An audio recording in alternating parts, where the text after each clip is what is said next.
There we go. Hi, this is Damien AtHope, and I am an Axiological Atheist. And I'm here with two guests. One of them Jimmy Lou on the video, and Jimmy then Lou. Yeah, and then one Jeff on the phone. Could you say hi, Jeff? Hello. Right on. So we're going to try to do 3 live video chats as well as this video. So let's see how it goes. So could you go ahead Fingers crossed. Yeah. So could you go ahead and tell us a little bit about you, and then feel free to ask me any questions. I would love to, Damien. First of all, I really wanted to thank you for taking this time with me. I've seen a lot of your stuff on a lot of atheist pages, and the great thing about Facebook is that we have this new atheist community that we've never had before.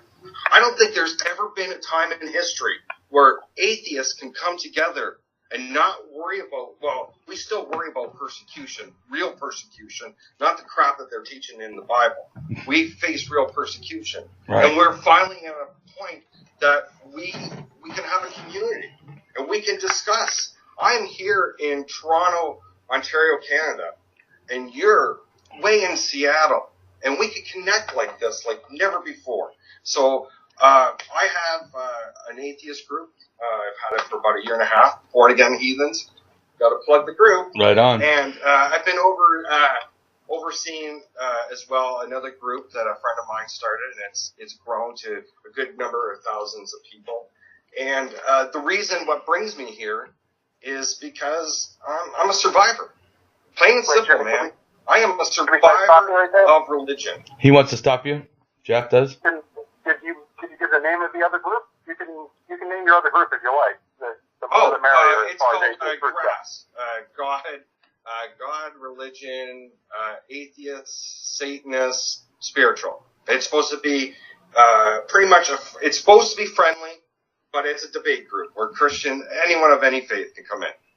And it's there you have a real battleground of ideologies, of thoughts, of how people really are. And I started my group, Born Again Heathens, when I finally came out of almost 20 years of being a hardcore born-again Christian. And I was dedicated, man. I was dedicated for many of those years. And then when I came out of it, I still, even though after seeing all the contradictions, after seeing my Christian brothers, how sexist they were, after seeing the homophobic just hate spewed from my Christian brothers and sisters, and how I was becoming, I was starting to hate myself towards the end of my faith. I couldn't stand who I was becoming because I've never had anything against gay people, but you feel like you should, and it's not right. It's not right at all. And there was other reasons what kept me in the faith, but as I started seeing contradictions, that's what drove me out. And by seeing the ridiculous nature of the faith, I was finally able to break free. It took a while to get rid of that fear of hell, and that's why I started Born Again Heathen. Because I think I have stumbled upon a therapy technique that millions of people around this world need. And it's simple. They're immobilized by fear. They can't even question their beliefs because that's the devil. That is Satan. And I was locked in that fear. Never did I feel anxiety like I did when I was a Christian. Never did I feel like there's always a demon around every corner. And I started Born Again Heathens because I was still struggling and I still was afraid of it. And I'm telling you, man, it's been over 2 years, and I finally am free of it. And it was only by looking at ridiculous ideas and seeing how ridiculous the faith was. And it was by seeing other people, smart people like you, Damien, and like your previous guest, Matt Dillahunty. Yeah. He is honestly my hero because he helped me embrace my atheism. I was too afraid to embrace it. And I hope to touch on that interview you had with him earlier because it's really good. People need to go and see it. they really, I've seen, you said that you haven't seen much of Matt Dillahunty.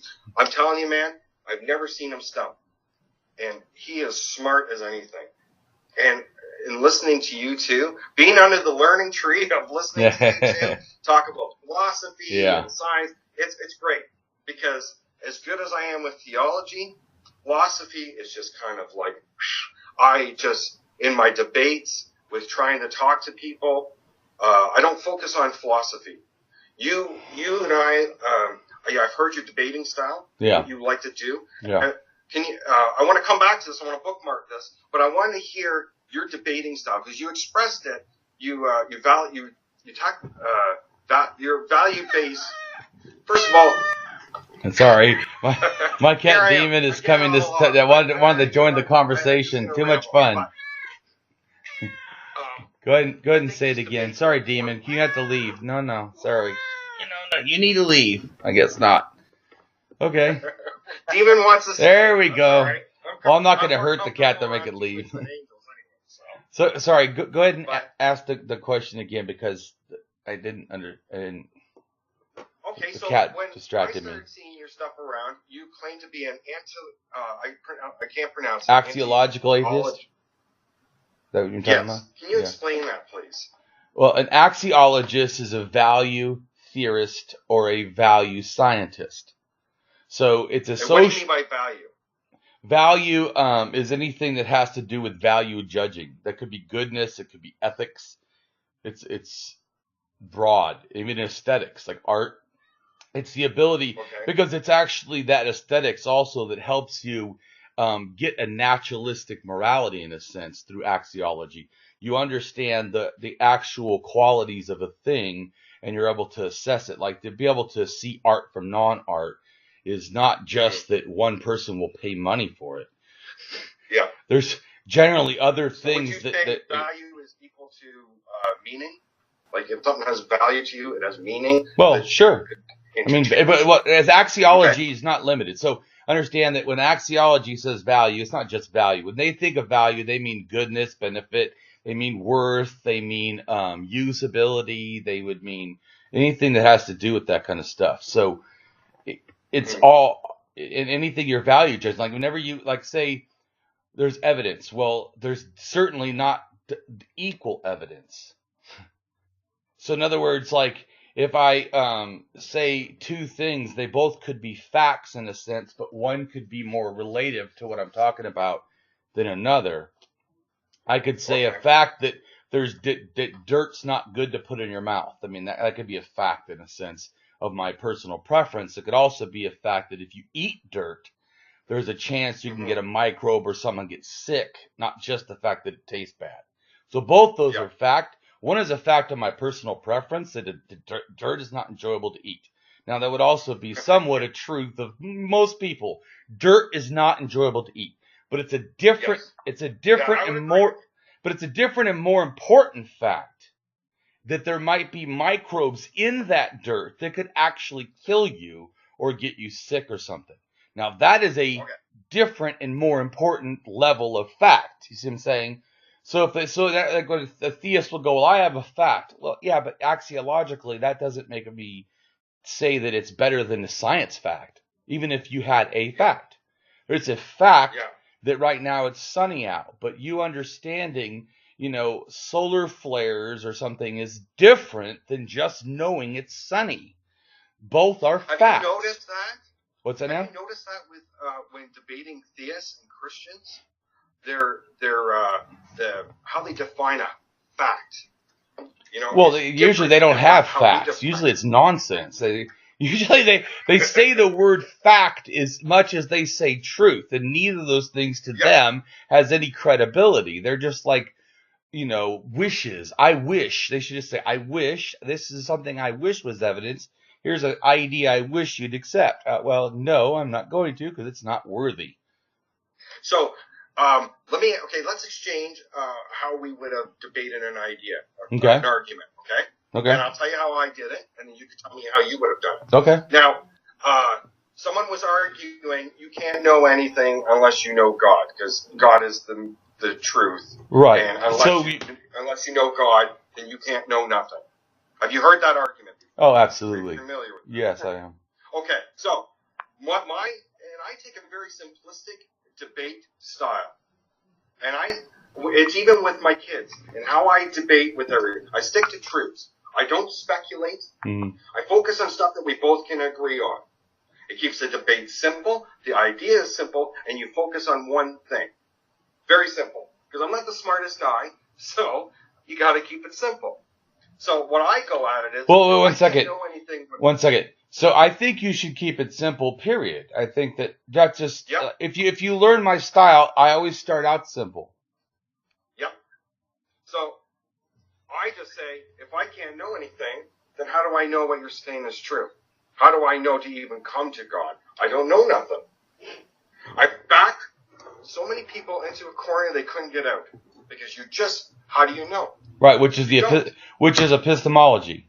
You're addressing epistemology issues. So explain epistemology before you say your debate. Okay, so for the people. All right, so epistemology is basically a branch of philosophy. And a branch of philosophy I mean is there's professional philosophers. I'm not talking about, because some people say philosophy like they'll say Buddhism is a philosophy or my Christianity is a philosophy. Yeah, they mean it like as in their personal choice of how to path their life or something. They're not talking about philosophy in the way I'm talking about philosophy, is going back to the ancient Greeks and stuff. And it's a way of addressing thinking, basically, how you organize thinking, how you manage it. So epistemology is the branch of that basically deals with how we know things, how we what's a belief, what's knowledge, and how do you know what you know. I just generally think of it as the how. I mean, how whenever someone says something, you say, how do you know that? Yeah, that's epistemology. It's not like it has to be some complex thing. We're doing it in a sense all the time. It's just that philosophy adds terms to things so that when people are speaking, they can understand what particular thing you're talking about. To help, in a sense, label different types of speech. So you do the epistemology, which actually Peter Boghossian and his teaches, and street epistemology they also promote. So I like epistemology. It's just part of my hammer of truth, which is one of the tools of my style, which my style is all self-created. So, and my style is a little bit different because I started not in philosophy but in psychology. So I was actually. So did I. So I actually had extra classes for intervention because I was going to be a drug and alcohol counselor and I wanted to get into interventions because I felt it was something I would be good at. And so from taking extra courses and stuff on intervention specifically, then I ended up becoming an atheist. Then in the atheist movement, I see that how people are approaching things is not how a counselor would do it. It is like a lot of times maybe like a philosopher, but I realized that it would be better if it was a both thing. If it was a mixture of philosophy with the psychology of who we're trying to relate to or trying to get to. Understanding the person, I understand people have certain biases. But see, I don't see biases. Let me finish real quick. So how would you have handled that argument? Right, so let me finish real quick though. So biases are something that everybody has, and instead of just seeing them as negative, like you have a bias, I understand you also have bias that I can then hijack and use to help me get to you. So how I would address the specific argument is I would use my style, which is the hammer of truth. Ontology, epistemology, and then axiology, in that order always. So the ontology, I'll explain it. So ontology is the reality of things or the thingness of things, and it also has to do with being and becoming. But what I focus on and relates to most people is the metaphysical aspects. What is real? So ontology, in a sense, is what is real. And you have to explain its real qualities if I asked you. So then the next one, epistemology, is like, what do you know and how do you know that, in a sense? What is knowledge? That's epistemology. And axiology is what do you value or what's valuable? And how are you valuing? It cares a lot about that stuff. So all these are very important to basically, to me, remove falsehood. So if someone said, well, you have to know God, I would go, what's God? What is a God? Well, God is the creator of the universe. The creator of everything. The creator of everything. Hold on a second, though. But that would be an attribution of a being's expression. In other words, a creating of something. That is a behavior. That's not the thing itself. I'm asking you, what is a God? Not what can a God do? What has a God done? I'm asking you the thingness of the thing itself. What is a God? We'll start there. Once we do that, then we'll move to anything else about what it could do once you explain what it is. Well, it's the God of the Bible. It's the Bible. Right. It's the Bible. Well, the truth is, no one can answer it if they're honest. Not a philosopher, not a scientist, not anybody. Don't get that honesty. This is one thing I noticed about you. And one of your arguments was that you try to address, and you say, are you being honest about it? Oh, yeah. You know, an honest person. And this is where I think... Those are dignity attacks you're talking about. Yes. Now, what I know, and what I do know, is that they believe that they are being honest. Right. That's what I'm actually manipulating. Everyone does. Yeah. And I talked to Bill Honey about that. That's the fallacy. Murderers. People that are serial killers in jail say, you know what? Now, I may have done some bad things, but in general, no, you were an asshole. Everyone thinks they are the good guy. I know. There's a really great article I just read about the fallacy of that. Every evil person, for the most part, thinks that they are the good guy. Right. So these people believe that they are serving a good God. Right. So my point is that a dignity attack is actually hijacking that belief. I know, no matter what bullshit you say, I don't care, I'm cold-hearted. I know the real truth. Almost everyone on the planet has this bias that they want to be seen as good. And they want to express that what they are doing is telling the truth. So I'm not trying to manipulate them. I'm trying to hold them accountable. It's a way of architecture of talking to people that gets them to be honest. It gets them to start thinking. So good on me. So I tell you can't know nothing without God, and it's the God of the Bible. The God of the Bible says this. Okay, so the Bible said that, and how do you know that the Bible is the Bible? I mean, you're saying the Bible. It's are you? From but God. right, but okay, I understand. Right, but we already addressed you don't know what God is, right? You already addressed you don't know what God is, correct?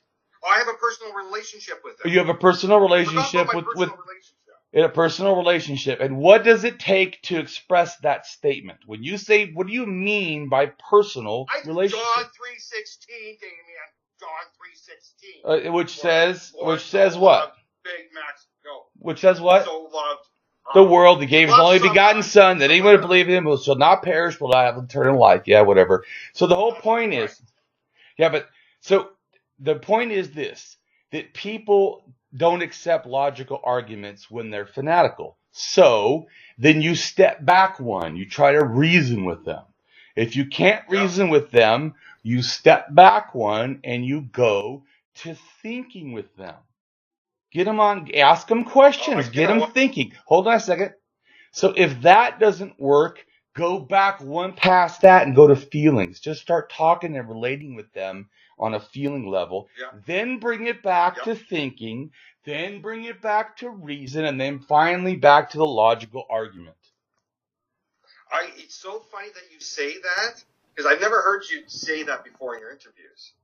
Well, because you're asking me questions. I had an experience at work where a guy, he was completely in the wrong. He didn't realize it. He got upset at me. So what I did is I took 2 steps back and I listened to him. And I waited till he was out of steam. And I just asked him, are you done? Is there anything else? He said, no. So I took a step forward and I explained to him step by step by step. Once he realized he was mistaken, he was out of steam, he was out of energy. And I love the non-aggression, the non-violence, this is the only, you know what I always say, because I've heard yours, and I want to hear what your motto is, but my motto and how I think that we're going to fix this problem of religion is through open discourse, a trusting in science, and empowering women. The three things, if Sounds we can good. do these, that will destroy religion. Yeah. Those three things. Yeah, well, And we can do it without violence. Right, and I try to say that if we can just see everyone as fellow dignity beings, that will change everything. Yes. Because it's no longer it's a female, it's a male, it's gay, straight, it's this race, it's that religion, it's that philosophy, not this philosophy. To me, what I talk to somebody, anybody, I try not to stop ever seeing that this person, and what I mean by a dignity being, I mean a person that is deserving of respect, of honor, and not related to their behavior. In other words, what I mean is, no matter what you do, you're a murderer, you're still a dignity being. I just don't like what you do. Your behavior is something that I have the problem with. May have to lock you up, maybe they have to stop you, may have to kill you. But you didn't ever stop being a dignity being any more than you didn't become a dog somehow, or a tree, or a rock, or dirt. The value of a human is not changed by the behavior. It's just that they stopped acting like a human. And that is what we're holding them accountable for, to me.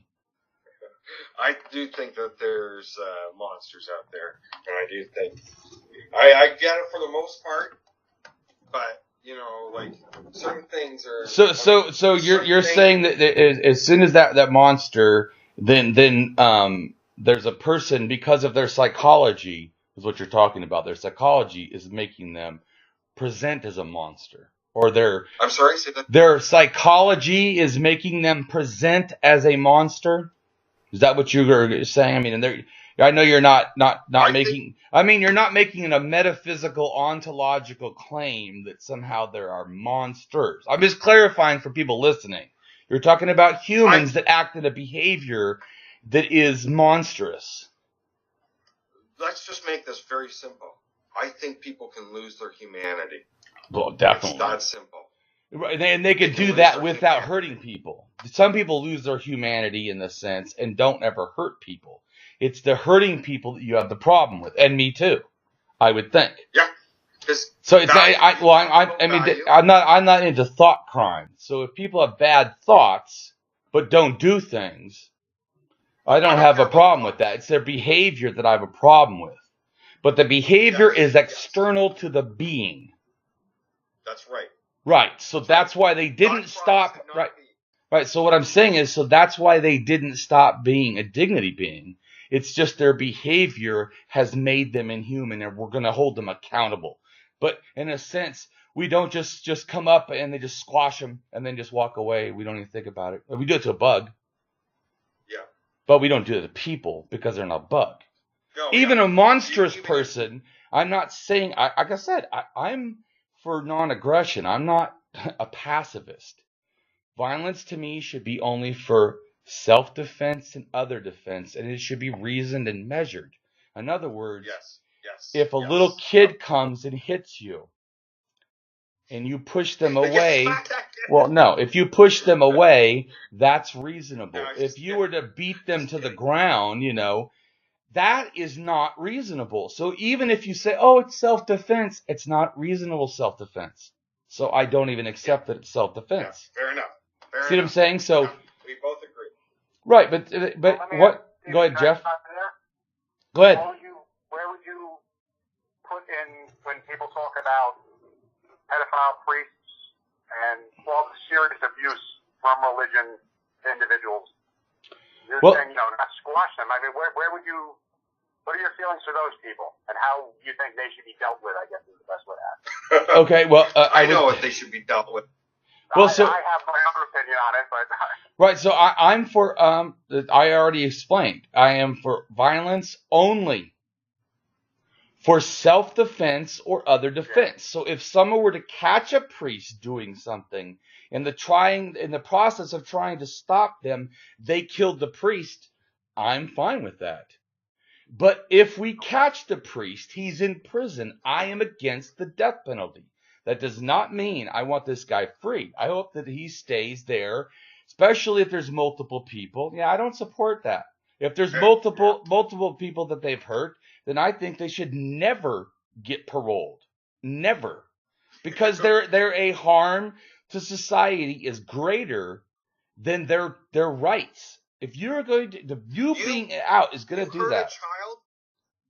You hurt a child. You hurt a child. You are a goddamn monster. Well, I agree with that. Well, yeah, but, you know what I mean? But right. I know, but in a sense, that would be you explaining their behavior. They didn't turn into going horns ontologically.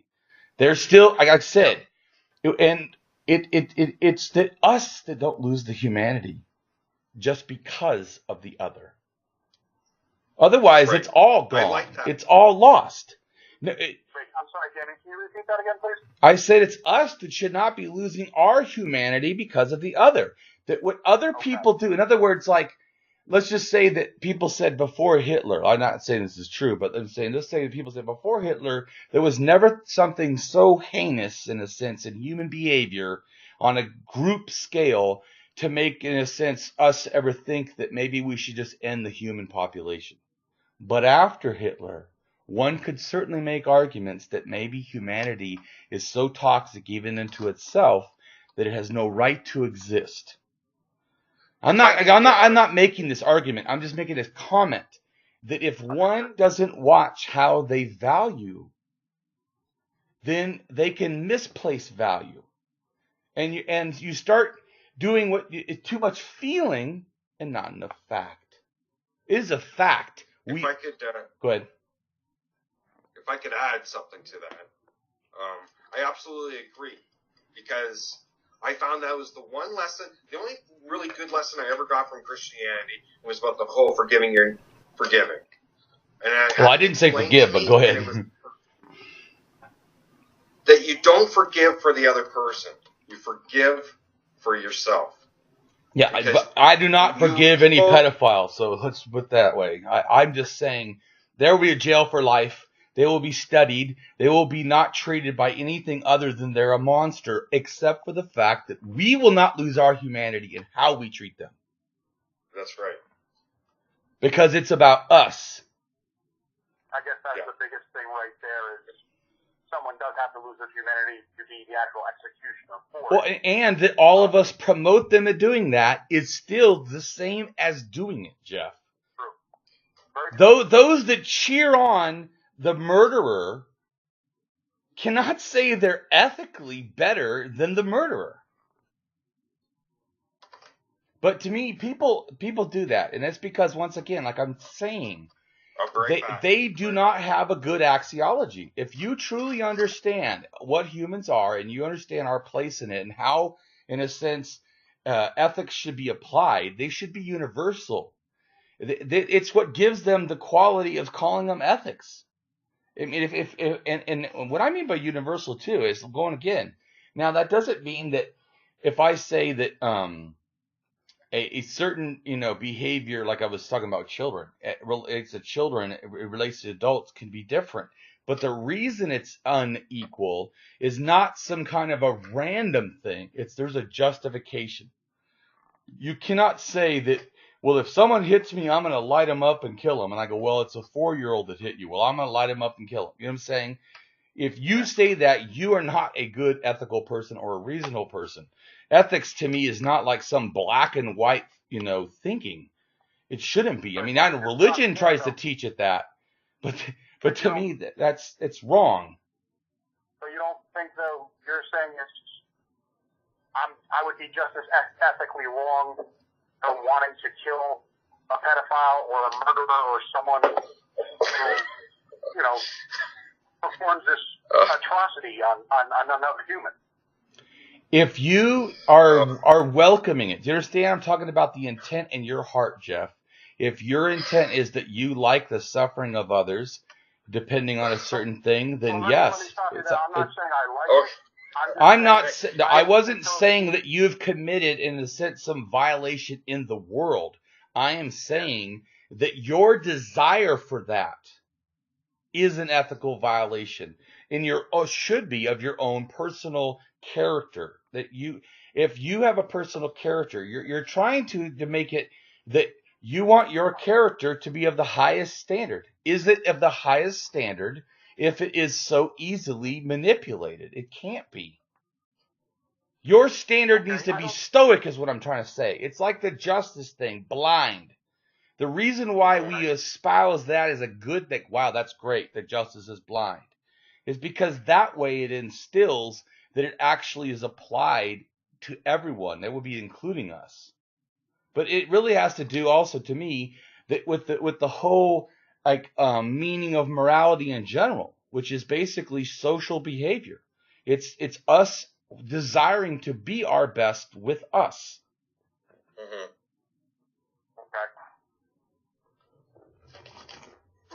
So I'm not saying our passion. I mean, our passion would always be to kill, Jeff. But a world where we do that is a world where we're not being humane. It has to do. In other words, like, let's say that I go, that person is sick. Do I mean sick psychologically? And you go, yes, I do. Well, then we have to understand they're sick psychologically, and that means that we can't view them the same way. And I think that, personally, something is seriously wrong with you if you can hurt children. Psychologically. We need to get to this point where we stop seeing a disconnect between each other. Like, there should be a way that we all feel connected without having to rely on the word spirit. We are all in this together. Yeah, I don't use the word spirit either. Yeah, definitely. Well, we're all connected in a sense by science. I mean, the fact that the DNA, and we all in a sense, because we know creationism wasn't true, but evolution was, and we are all an evolved, humanity together. I mean, we may see color difference and all that, but all that was not the majority of even human experience. I mean, just think. I think it's like I can't remember off the top of my head exactly, but I think it's 10,000 years ago that people started being white. So everybody was dark skinned before that. So I mean, since we've been around 200, possibly even 300,000 years, but only the last 10,000, there isn't even that much of a color difference.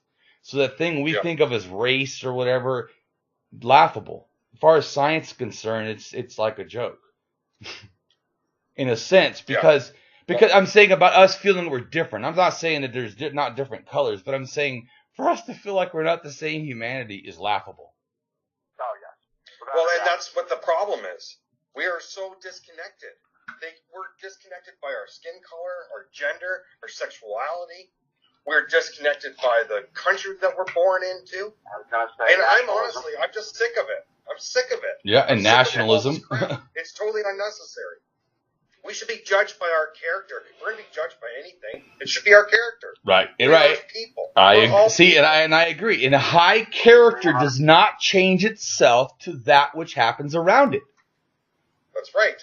In other words, that's why I was trying to relate that back to the same thing I was trying to say. It doesn't mean I don't want to. I like to hurt people. I'd like to hurt a lot of people, especially bad ones. I would love to hurt bad people. Unfortunately, as a rationalist, I cannot accept that.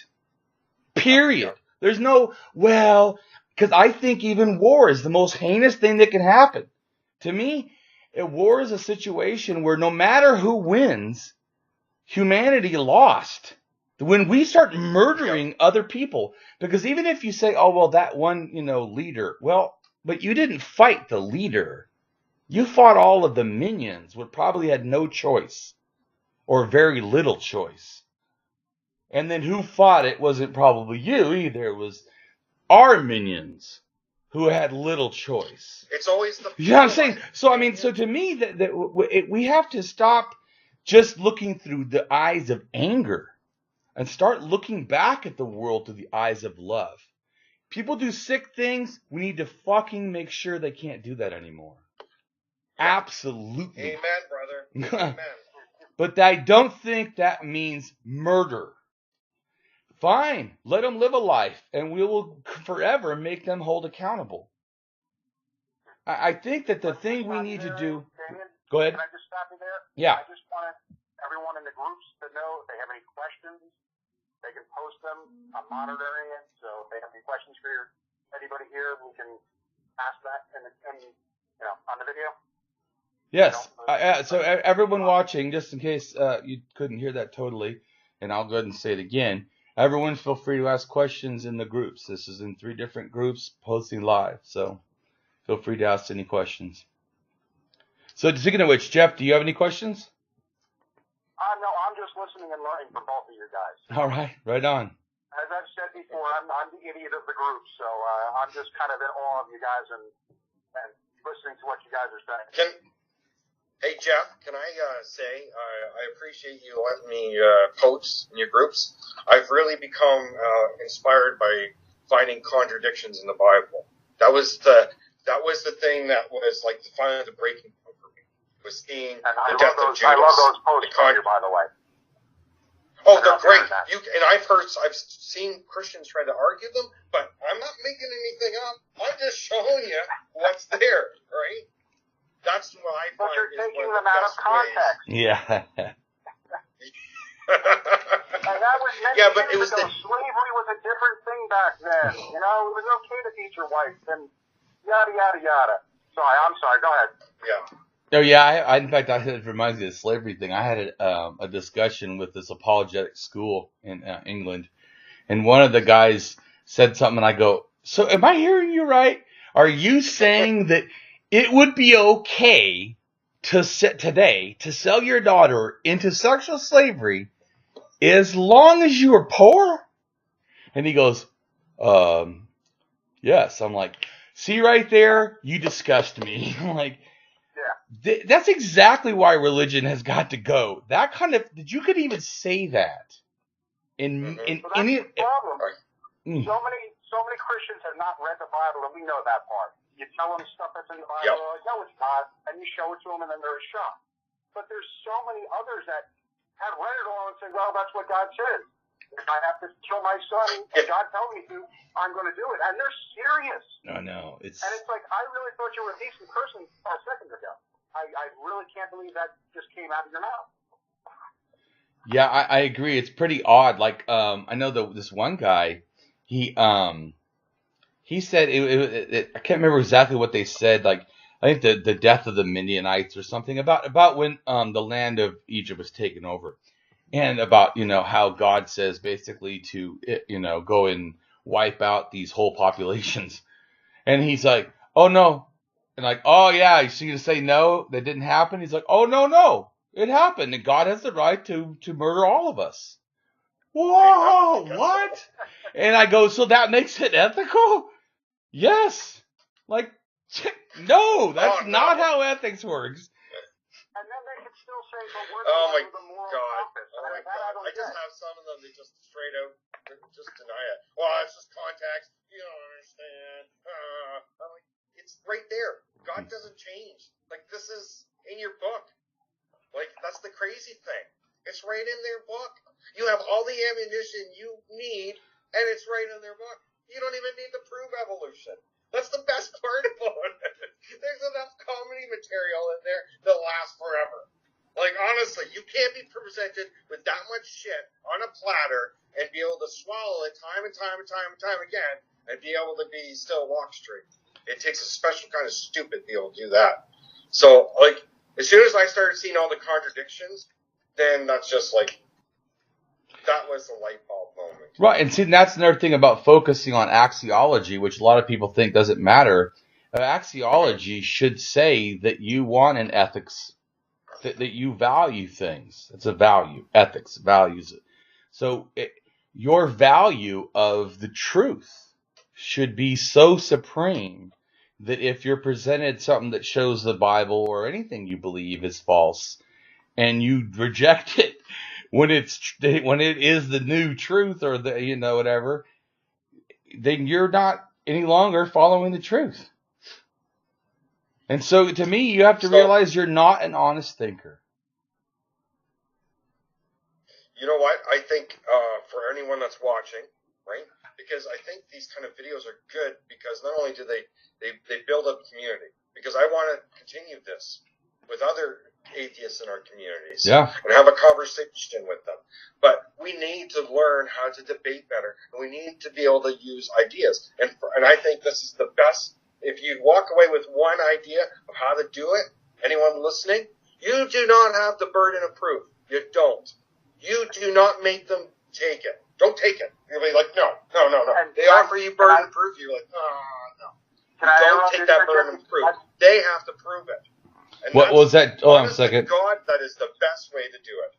Go ahead. Jeff has a question or has something. I think that's one of the best, for me personally, the best thing about being in these atheist groups is I've actually been able to not just walk away and discuss when I'm confronted with a theist. Yeah. I mean, I can actually, like you just said there, the burden of proof is on you. I've learned so much of how to just take the ridiculousness and throw it back at them and not get into an argument with them, not lose my temper and get frustrated. Let them try and explain it to me. And when they try and explain it to me, it's like, now do you see how ridiculous you sound? Just give them the rope and kind of let them hang themselves, Yep. Well, and that's why Go ahead. Go ahead. One last thing, Damien, and it's all yours. One last thing, too. If you see them swearing at you, and you see them insulting you, or you see them condemning you to hell, you've won the debate. You've won the argument. The victory is yours. That's it. So go ahead. Sorry, Damien. I didn't mean to cut you off there, but I thought it was no problem. So I generally don't think about when I do things as really debates. I have conversations, and I also don't think much about winning and losing, because to me, if I focus on what is true, it's not about a win in a sense. It's just what's true. And I try to help other people understand what is true. See, that's why I call my style truth navigation, because I feel like it's an honest thing. I tell people, okay, if you say, let's just say you said, I know that Jesus walked on water because I have still photos or something. Okay, and okay. So I'm gonna truth navigate it with you. Okay, I'm going to ask you questions about it. So because I'm trying to navigate the pieces of it, because if it can't fill in all those pieces, then you don't really have what's true, and you'll start to understand that. Because the more you can't explain it, the more you realize it's missing pieces that you would then need to explain it. That you really don't have this thing or truly understand it. So you say, oh, the God walked on water because I have this photo, and I say, wonderful. I would like to hear more about it. So I already am, in a sense, priming you to be disarmed, because the first thing I did was I was open to you explaining. So lots of times I feel like, now I may act different sometimes online or not, but when you deal with someone personally, this is real important. It's more important than online, because when you're in person, like about 50% of your communication is nonverbal. It's not just the words; it's also the tone, it's your eyes, it's how you move your body, and all kinds of stuff. And how you hesitate and speed, it's tons of stuff all relates to how you can affect things. So to me, the best thing to do is to first be just open. The same way that I try to think, if I wanted someone to teach me, how would I best want them to be aggressive or to be open? So I try to be that. I try to be the teacher and not a debater. And I feel that I'm also a learner or a student, because it's about truth navigation. It's not me just saying I'm going to teach you. It's me saying I have some understanding, but I'm open to being taught also. Yeah, but you said yourself in one of your videos that teaching is a form of persuasion. Yes, it is.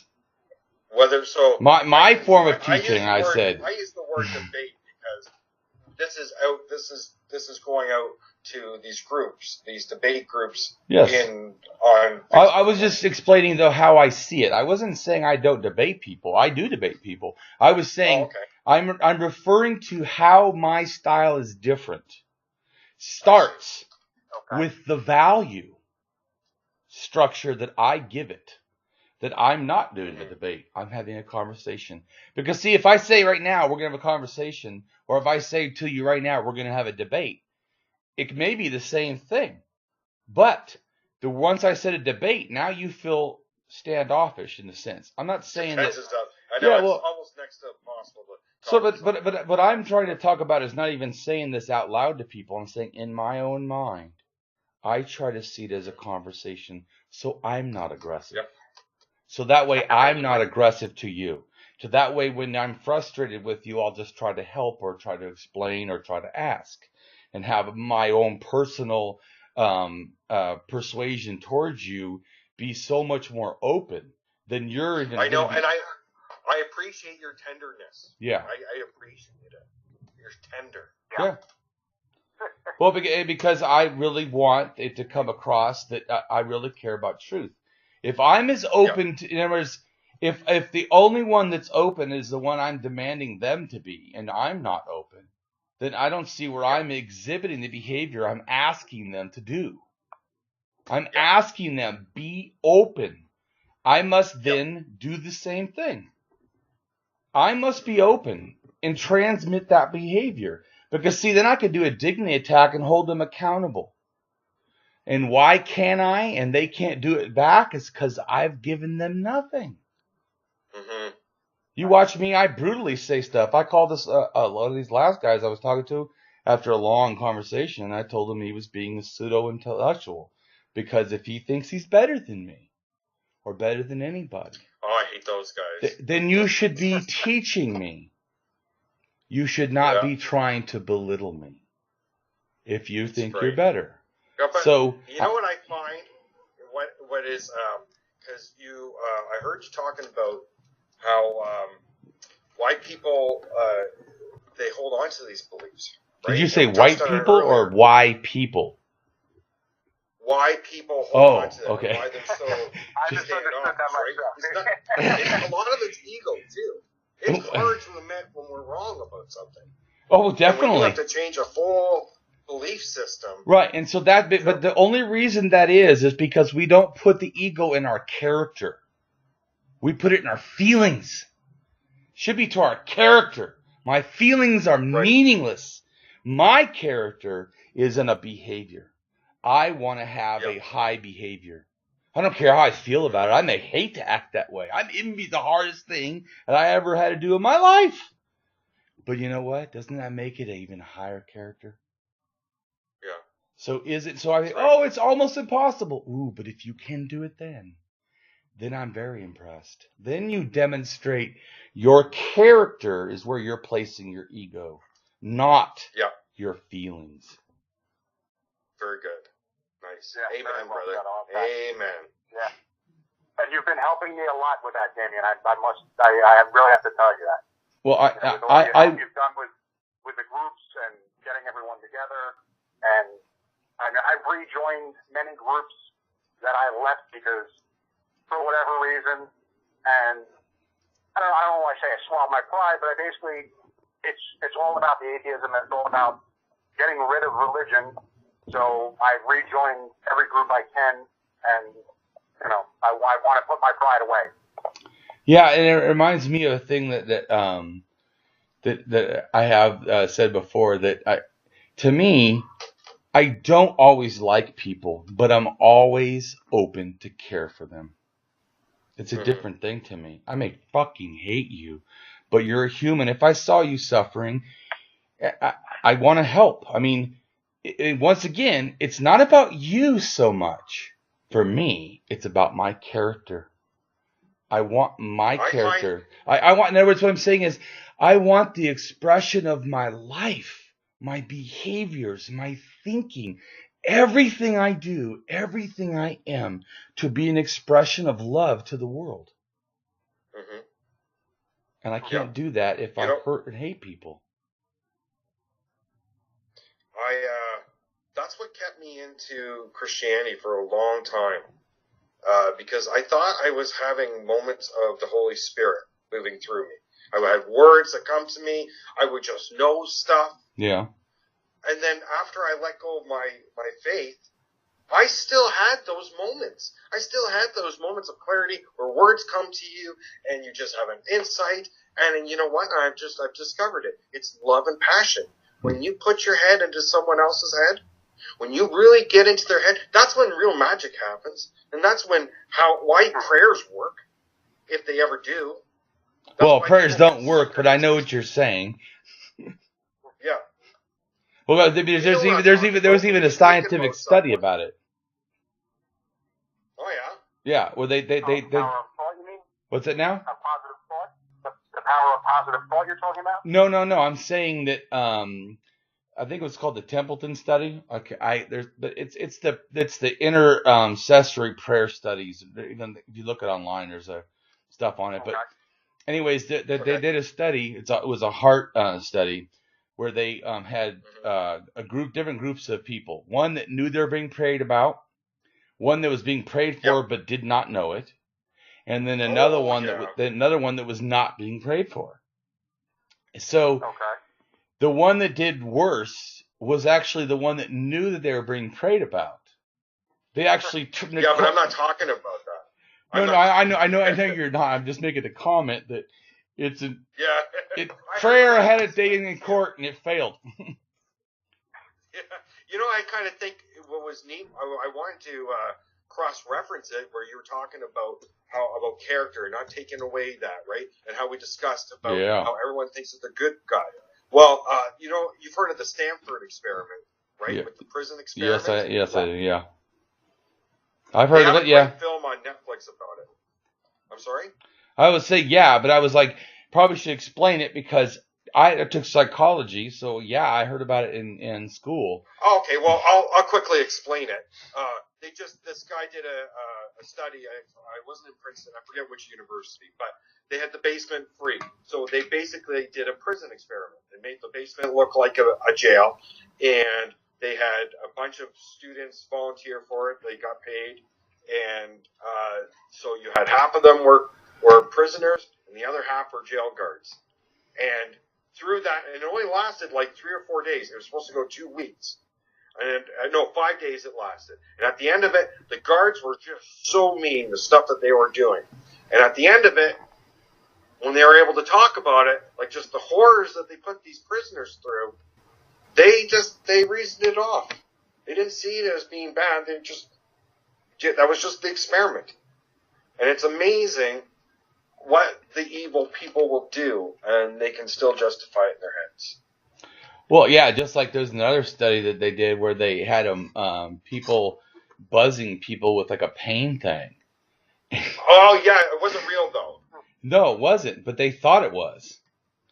Yeah. The people and they were killing people. Well, they were turning it up super high that and because if they got the more irritated with them and stuff, they're not getting the answers right. They thought they deserved to be punished and hurt. I mean, and why? I think, but I think it goes back to the same thing as like I was saying is that when we can position or not position, what is a dignity being, someone deserving of respect and fair treatment in a sense. Yep. When we don't have that fixed, like is what I was talking about, then when we can remove that, we can do anything because that's no longer a person.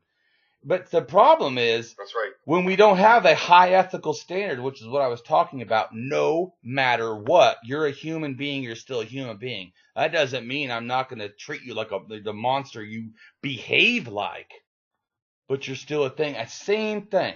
It has to do with having a standard. That's in other words, like this. What would a child have to do for you to hit them?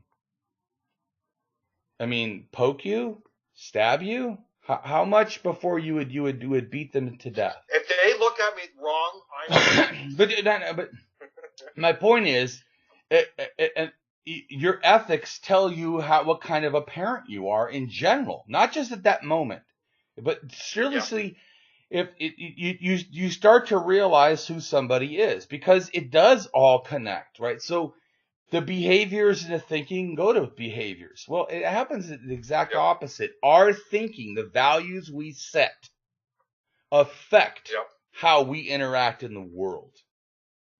And the more that we keep chipping away, just like I told my wife, I still say please and thank you, and I've been married for a long time. No matter what, every day on everything, because I am grateful. You help me, with something, I say thank you. I say thank you always. You don't need to say thank you anymore. Yes, I do. I said to her, how many things can we take away from the marriage and it still be a marriage? I mean, like, think of Legos or something. How many do we take off and could still call it? Is there a point where if we took off too much, it wouldn't be anything? Yeah. So to me, it's about our character. How many things can we take off of a high character and it still be high character?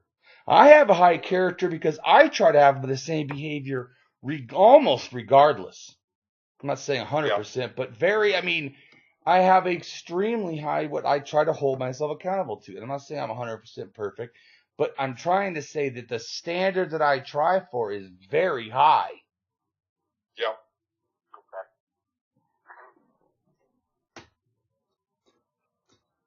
Yeah, you're absolutely right. You're absolutely right.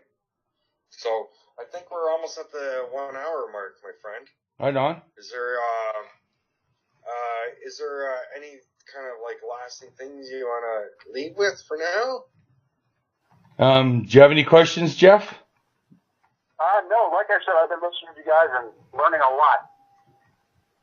And it doesn't look like we have any questions from any of the groups. Oh, that's too bad. I was hoping that more people. Well, hey? I'm sorry?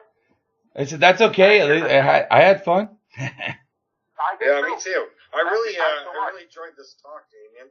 This was great. And, it's just, as an amateur, it's just another atheist in the crowd, because I think I was saying this to you earlier. I don't want fame. I don't want money. I became a Christian because I wanted more than what was in this world. I didn't want the wife and the picket fence and the 2.5 kids and the car. None of that shit meant anything to me. Right. I just want to make a difference. And I just want... I'm sick of religion. And I'm sick of how it brainwashes people. And I'm sick of how the abuse and the trauma that people go through this threat of hell. People that are atheists for years that still struggle with that. That's not right. And I really appreciate your time. I appreciate your work that you have online, and I see the conventions you're going to, and I tip my hat to you, sir. You're a great voice. You're a great voice, and you're a great inspiration. Thank you. You make me want to be a better atheist. And I think it's important, if anyone's watching, it's important that we embrace our atheism. Don't be afraid of it. Yeah. There's a stigma around it, and it needs to go away. Like, you guys can't even have a president that's an open atheist. How many more decades do you think you're away from having a president that can be an open atheist? Like, you guys are a century away. And, that's how important religion has just brainwashed the masses. And, we need to get rid of the stigma of atheism. And we need to embrace it. And you help with that. And I appreciate it. Yeah, go ahead, Jeff. I honestly don't think we're that far away from an atheist president. I think the more and more I talk to the younger generation, no, seriously, we have a lot of atheists coming up now. I think there's more and more kids still a that are just rejecting the nonsense. I'm trying to be optimistic. Well, I think that we're doing what it takes to hopefully, bring that about. Yes. To me, it doesn't even matter. I really care the most. I don't care about someone having to all be atheists, because I don't know that that's possible. But that's not my goal. My goal is very clear. I want to end hereditary religion forced on children before they have a right to choose. That shit fucking pisses me off. That is my main thing. Now, everyone always goes, well, then why do you spend so much time talking to adults? Who the fuck do you think is lying to the kids? Yep.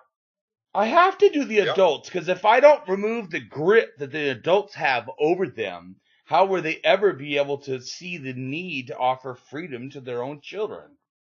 It's socially acceptable child. I agree, It is. man. You heard a kid. So to me, they are, especially to me, it's really disgusting before 7. Before 7, psychologically, in a sense, everyone's born animistic thinkers. Everybody, in a sense, has a tendency at before 7 to kind of see magical agency of the world, or to believe it could be there, or kind of think you feel it, or because you don't know enough, and your brain still doesn't think. It's in a sense hijacks by this fight or flight thing, which kind of is trying to figure the world out, and so it just starts making shit up. So to me, to give religion to a child before they even have the ability to think is abuse. To me, it's disgusting. Yeah. And if it's so true, why can't you wait till your child is even old enough to think? I mean, that would seem like, that's the goal. I know. I love when they go, yeah, my child is, I've been a Christian my whole life. Well, when was that? It's when I was born. That's impossible. Someone gave our kid a plush Noah's Ark, like stuffy thing. Like, oh, thanks for the genocide boat. Really appreciate it. But a lot of people will go, well, I'm not hurting my kids. You're removing their human rights. How is that not hurting them? Or they're saying, because they always go, well, they go, oh, well, no, I'm using my freedom of rights, to remove theirs. Because just think of what they're really saying.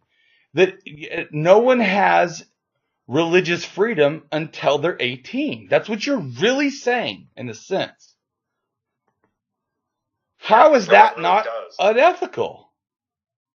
Hey, who does? Some of these fundamentalists, you go and walk away from the faith, you lose your family. But that's wrong.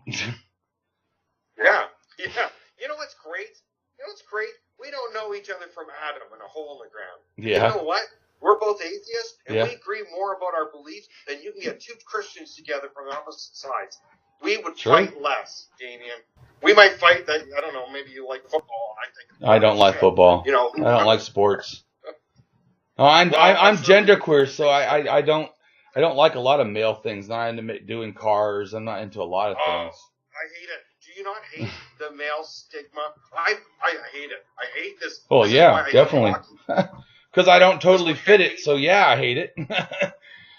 That's right. Because everyone tries to make me fit it, and I don't want to. That's right. Yeah, that's exactly it. We should have freedom of choice. Yeah. And I'm tired of it. And I'm glad. Well, and on that note, though, just talking about debating and stuff, I try to extend that people should have freedom of choice, that they have the right to believe what they want. Only thing I say is you don't have the right to say that what it is true in front of me and have me not respond. That's not happening. That's fair enough. So you have the right to believe what you want, but you start opening your mouth and saying, well, this is true. Jesus walked on water, and and Exodus actually happened, and the earth was created in 6 days. You start saying nonsense to me as if it's fact. If you say, I believe because of my faith that Jesus walked on water, I don't know, I would go, fine. That's your belief. What do I care? Now, if you ask me, do I think that happened? I'd be like, no. But what I'm saying is I try to respect the dignity person, that just because you have a belief, I don't challenge. Like if you say some sports team, I don't like sports, I'm not going to go, well, I hate sports every time you say a statement. Yeah. But if you say, Damien, do you like sports? And I'd be like, I hate it. I hate all sports. I find watching sports to me is even more crazy. Like watching somebody else do something I wouldn't do if I was there.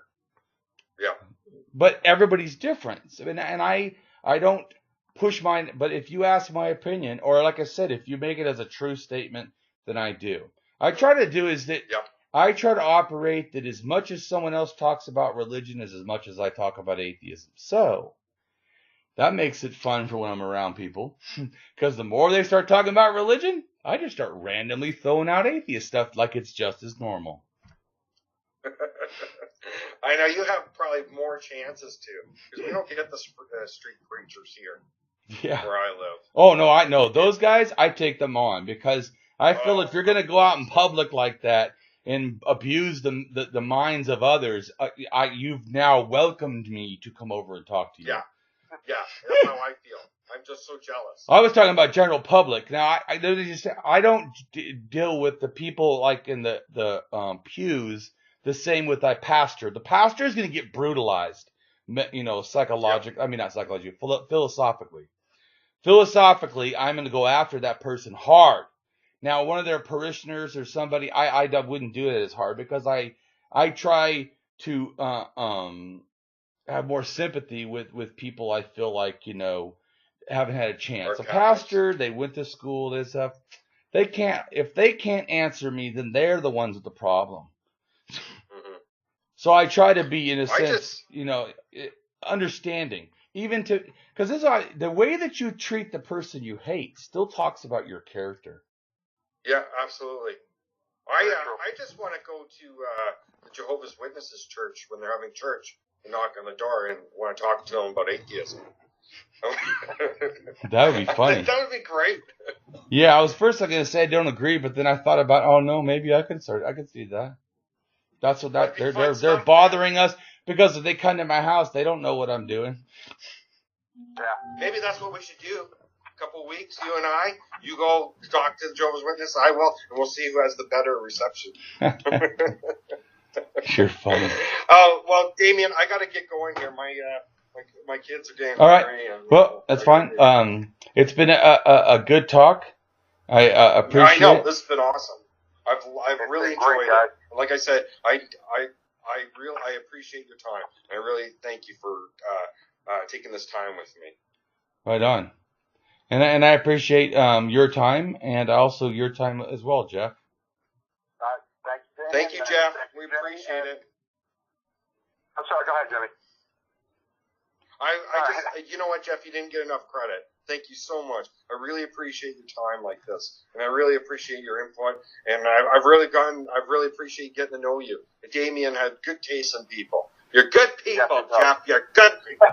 I appreciate you and appreciate your all your contributions in the group as of late. And Damien, as of course, with everything you've done for my group and Jimmy's group and countless other groups, and just for atheism in general. You're an inspiration to us all. Right.